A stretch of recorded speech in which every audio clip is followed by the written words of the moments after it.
Hello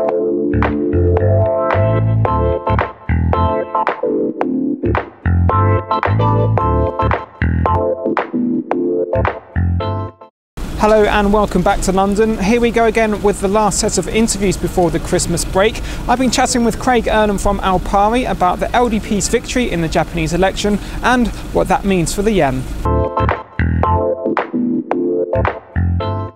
The Liberal Democrat Party is back in power in Japan. What does that mean for the yen? Well, I think in the longer term it means we are going to see a much weaker yen. We're going to see a lot more pressure on the Bank of Japan to try and stimulate the economy, either through further fiscal stimulus, through further monetary stimulus, or through another interest rate cut. So we are going to see a lot more pressure on the central bank to try and stimulate the economy, not only internally but also to drive down the value of the yen in order to boost its exports. We have seen exports in particular in Japan over the past 6 to 12 months really struggle, and we've seen stagnant growth in the economy as a whole for the past decade or so. So I think we are going to see a lot more pressure there, try and weaken the yen as much as possible, and therefore try and stimulate the economy, try and get some growth back in the economy, which has fallen into recession in the third quarter. What about the dollar yen, that key rate? It's weakened to 83, 84 over the last couple of weeks. Is there much more room for it to weaken further in the short term? I think in the short term we are going to see it start to pull back. We're going to start to see the yen strengthen. I think what we've seen in the last few weeks is we've seen the yen. I think we've actually seen the charts price in an election win, which like we have just seen.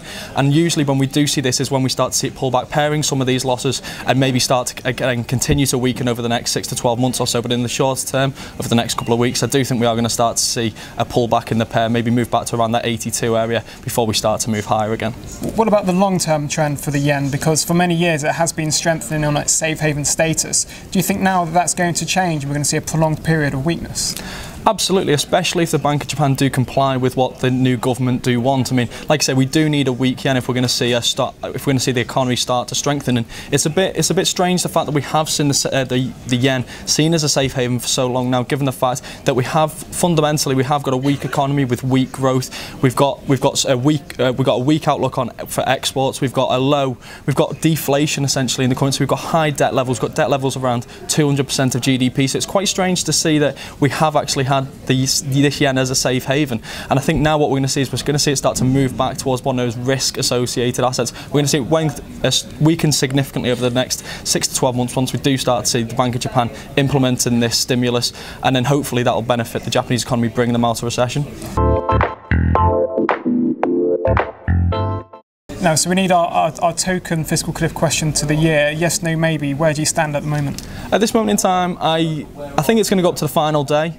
I think that's one thing that's almost guaranteed is the US, they don't like to do things early, they don't like to ease fears, they like to take it right up until the final day. Like we saw last year with the debt ceiling negotiation, they went right up to the final day and they actually lost their AAA credit rating as a result. Now I think if we do have a deal, I think it's going to be the final day, but my instinct now is telling me that we're going to go over the cliff maybe by 2 or 3 weeks. So we are going to see that initial impact in the markets where we are going to see a lot of fear and a lot of panic, but I think that after 2 or 3 weeks it's going to be much easier for negotiations to take place between the two parties rather than trying to negotiate tax hikes on the top 2%. It's going to be about negotiating tax cuts for the lower and middle class, and I think that's going to be much easier for the Democrats and for the Republicans as well. What I do think is I think we are going to see the need to see the Republicans ease up on this, the tax hikes on the top 2%. At the moment they seem to be coming around to the idea of tax hikes on the millionaires, but I think we're seeing now the public opinion is we want tax hikes on the top 2% rather than cuts to Medicaid, Medicare